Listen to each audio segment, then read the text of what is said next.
started many, many years ago in a small African country called Liberia. My twin and I were born in a civil war in Liberia. And at that moment, our father left the family with my mother, who was a single mother, and to take care of us, all seven of us. Life was hell. Life was hell as a child. We were homeless. We traveled from refugee camp to refugee camp, trying to find a safe place to land. The things that we saw as children, no kid should ever see in their life. Often the scene of a dead body on the street, that was normal. But going days without a meal was also another normal reality that we lived through. My mother would take off early in the morning and go out to find us a meal. Often she wouldn't get back till 2 in the morning or 3 or who knows when with a piece of bread for us to share amongst ourselves. Often we will boil hot water and throw salt in it and to drink that. And so that was sort of our meal there as well. But throughout our time, seeing people die around us, seeing diseases consume people's bodies, and all these terrible things, we remained strong and we kept pushing because our mother and the God that I serve was guiding us and protecting us. My life changed when I was adopted. My twin and I, we were adopted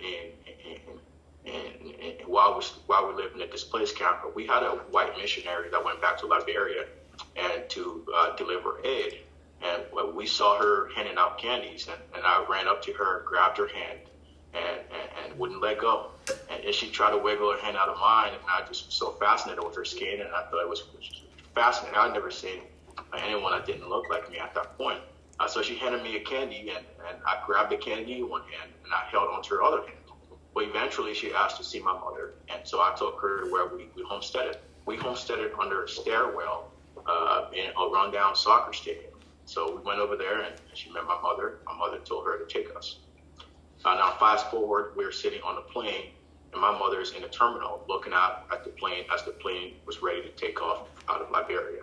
I saw my mother crying, not knowing really what was going to happen, but she wanted a better future for us. In that moment, I knew my life would never be the same again. I was set out on a mission to serve people. I was set out on a mission to make a change. And I came to America. I moved to Helena, Montana. They took me in as their own. I fell in love with pizza. I fell in love with the weather and the community. And life was great. I came here and played football, and then went off in the Marines and served my country in the Marines. So in the Marines, there are several things that you learn very forcefully. But one of the things that I learned that has helped me become the leader I am, that was already in me, but the Marine Corps cultivated. It cultivated my leadership skills, where I strongly believe in accountability, strongly believe in transparency, and I strongly believe in courage. I believe that it's important that a leader have credibility, but also that that a leader is transparent. So as your next mayor, I will always be truthful and transparent with you. You can also believe that I understand my responsibilities and the responsibilities of others around me, and how we go about trying to adequately serve you. But we must be transparent at all times. My leadership style, it's pretty much low key. I like to think I'm a meat and potatoes kind of guy. I don't mean that dietary wise, but I'll be bloated. I'm more of a straightforward, and I'm going to tell you what I think, and I'm not playing games with you. I tend to ask questions, and also I will gather the relevant data and then follow the facts to their logical conclusion, even if that conclusion turns out to be unpopular. So you could always expect me to be accountable, to be transparent, and to spend your money wisely. I think it's time for a new leader to step in and change the discourse of our city. It's time for a new paradigm in our city.